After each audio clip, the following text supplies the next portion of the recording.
Hello everyone, welcome to your channel. ಇವತ್ತಿನ video ದೇವರ ನೆನೆ ಅಂತ ನಾನು ಪ್ರಾರಂಭ ಮಾಡ್ತಿದ್ದೇನೆ. ಇವತ್ತು ನಾನು ವ್ಲಾಗಲ್ಲಿ ಸಾಬುದಾನ ಇಡ್ಲಿ ಮಾಡೋಣ ಅಂತ ಇದ್ದೀನಿ. ಅದಕ್ಕಾಗಿ ಇಡ್ಲಿದೆ ಅಕ್ಕಿ ಸಿಗುತ್ತಲ್ಲ, ಅದನ್ನು ತೊಗೊಂಬಂದಿದ್ದೀನಿ. ಜೊತೆಗೆ ಸಾಬುದಾನನ ನೆನೆ ಹಾಕ್ತಾಯಿದ್ದೀನಿ ಚೆನ್ನಾಗಿ ತೊಳೆದು. ಉದ್ದಿನಬೇಳೆನ ಕೂಡ ನೆನೆ ಹಾಕ್ತಾಯಿದ್ದೀನಿ. ಇದರ ರೇಷಿಯೋ ಬಂದು 2:1 ಪ್ಲಸ್ ಅಂದರೆ ಅಕ್ಕಿ 2 ಲೋಟ ತೊಗೊಂಡಿದ್ರೆ ಸಾಬುದಾನ 1/4 ಲೋಟ ತೊಗೊಂಡಿದ್ದೀನಿ ನಾನು. ಹಾಗೆ ಉದ್ದಿನಬೇಳೆ 1 ಲೋಟ ತೊಗೊಂಡಿದ್ದೀನಿ. ಚೆನ್ನಾಗಿ ತೊಳೆದು ನೆನೆ ಹಾಕ್ಕೊಂಡು ನೆಂದ ಮೇಲೆ ಅದನ್ನು ಮಿಕ್ಸಿಯಲ್ಲಿ ಹಾಕ್ಬಿಟ್ಟು ಚೆನ್ನಾಗಿ ರುಬ್ಕೊಳ್ತಾ ಇದ್ದೀನಿ. ಒಂದು ಹದದಲ್ಲಿ ನಾವು ರುಬ್ಕೊಳ್ಬೇಕಾಗತ್ತೆ.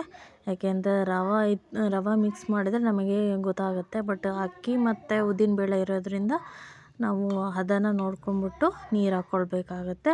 ನೋಡಿ, ಹುಳಿ ಕೂಡ ತುಂಬ ಚೆನ್ನಾಗೇ ಬಂದಿದೆ. ನಾನು ಅರ್ದಿದ್ದ ಟೈಮು ಅಂತಂದರೆ 8 ಗಂಟೆ, ಬೆಳಗ್ಗೆ 8 ಗಂಟೆ ಅಷ್ಟೊತ್ತಿಗೆ ಇಷ್ಟು ಚೆನ್ನಾಗಿ ಹುಳಿ ಬಂದಿದೆ. ಹಾಗಾಗಿ ಈ ಇಡ್ಲಿ ಕೂಡ ಚೆನ್ನಾಗಾಗುತ್ತೆ ಅಂತಂದು ನಾನು ಅಂದ್ಕೊಂಡಿದ್ದೀನಿ. ನೆಕ್ಸ್ಟು ಇಡ್ಲಿ ತವಾದಲ್ಲಿ ನಾನು ತುಪ್ಪ ಎಲ್ಲ ಸವರ್ಕೊಂಡು ವಿಳ್ಯದೆಲೆ ಬಾಳೆದೆಲೆ ಹಾಕ್ಕೋಬೋದಾಗಿತ್ತು.